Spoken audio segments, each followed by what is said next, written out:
No damage. We survived. No one went overboard. Life's pretty good.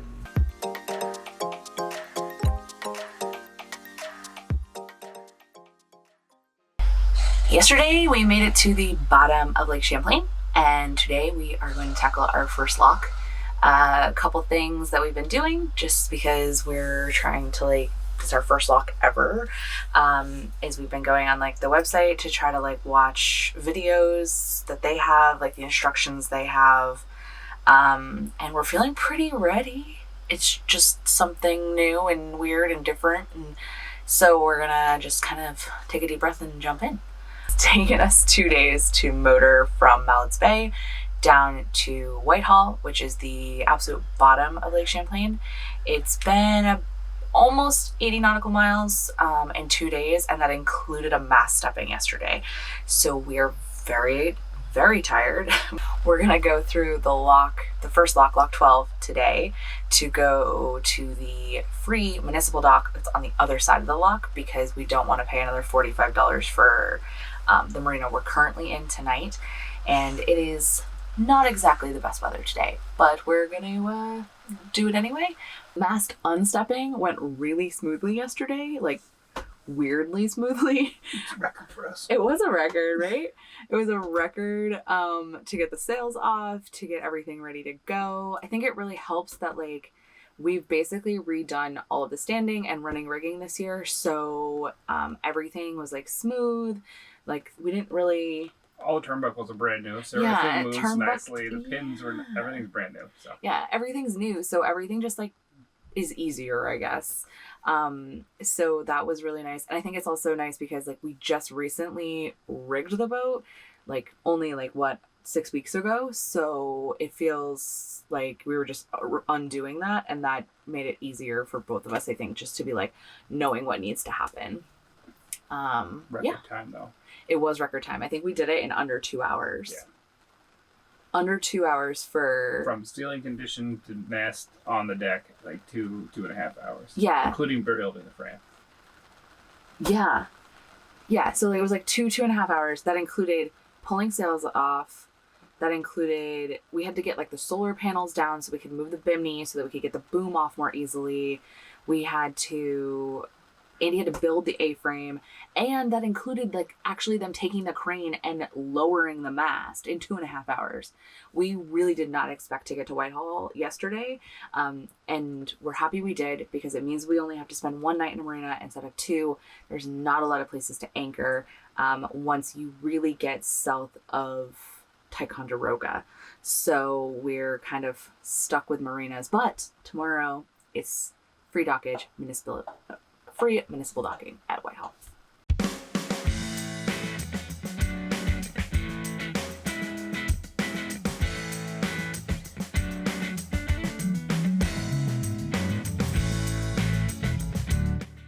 We made it through the first lock.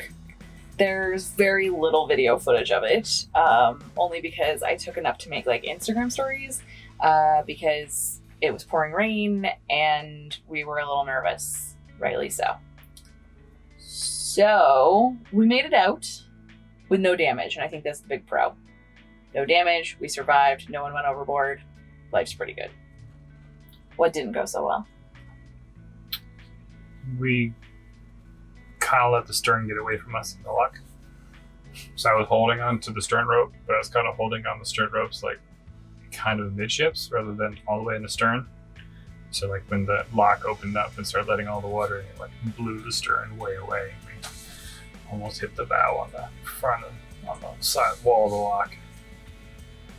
So we decided to make some changes for next time. We're gonna fold the bimini back so I can hold the rope with a good angle from the cockpit, give them better leverage, because I was standing in front of the cockpit and on our boat, which is probably 10 feet from the stern, so I didn't have a whole lot of leverage. Yeah, that's tough. And I think we also were kind of caught surprised at how strong it was, but I think part of that was because we were thinking if we start a little away from the wall, then maybe we won't have to fend as much. So we just used the boat hooks to keep ourselves off the walls, and the fenders weren't touching. which I think was a really big mistake potentially, because I think it made it a lot, like the ability for the water to get between, like the movement of the water up between the keel and the wall was pushing us away even harder. And I think that we need to make sure next time that we start up against the wall. You need to be a little bit further astern, and we just need to hold it against the wall. Just let the fenders do the job. Yeah. So we got through one today. We're not doing another today. We're taking a rest day, then 2 8-hour motoring days, and then our first ever lock. So we're just chilling today. Give her all the day off. The park where the Whitehall Dockage is located was really cute. There's a library, an amphitheater, and even a small museum.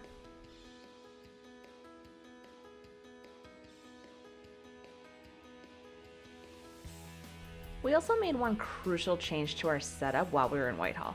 Andy made a fender board, which made a world of difference the next day. The next morning, we got up early and started making our way south to lock number 11, which compared to the washing machine that was lock number 12, was a walk in the park.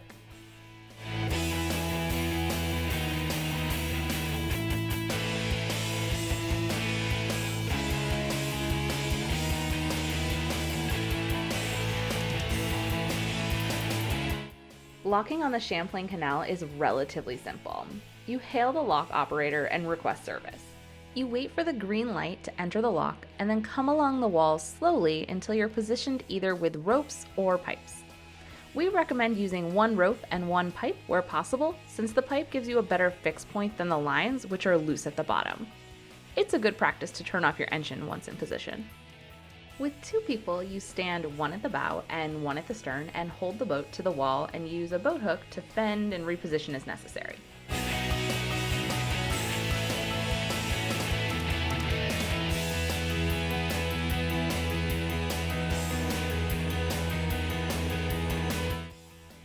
Once the lock is full or empty, the lockmaster will open the doors and you can slowly pull away from the wall and exit. Be careful not to push off too hard from your bow, as it will cause the stern to hit the wall. Push from the wall at midship or just use a gentle angle to maneuver off the wall.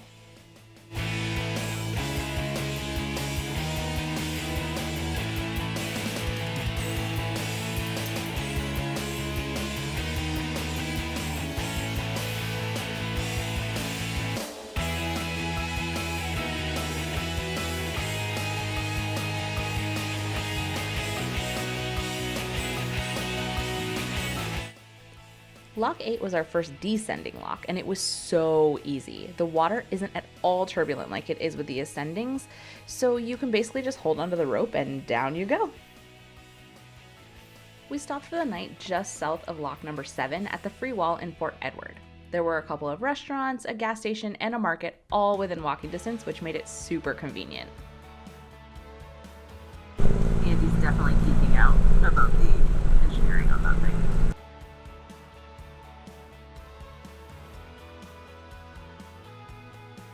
The distance from locks 4 through 1 is about 8 miles with an elevation change of over 68 feet. Lock number 3 was the biggest drop at 25.5 feet. It went very quickly as the lock operators each called ahead to the next lock to let them know we were coming, so they were open and ready when we arrived.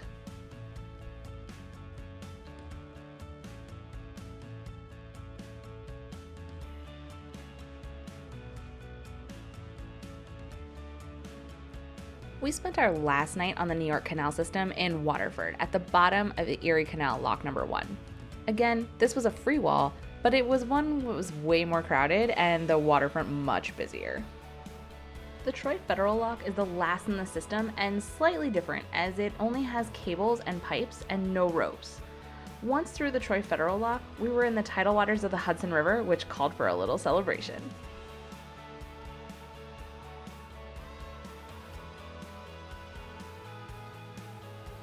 We stopped at the Castleton Boat Club to step our mast. It is a DIY setup and the club members are very nice but are not allowed to assist you.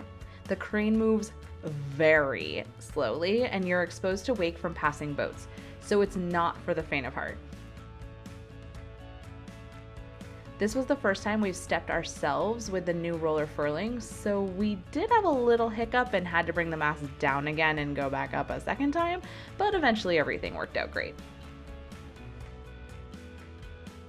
Next time, we make 2 bucket list stops on our way down the Hudson.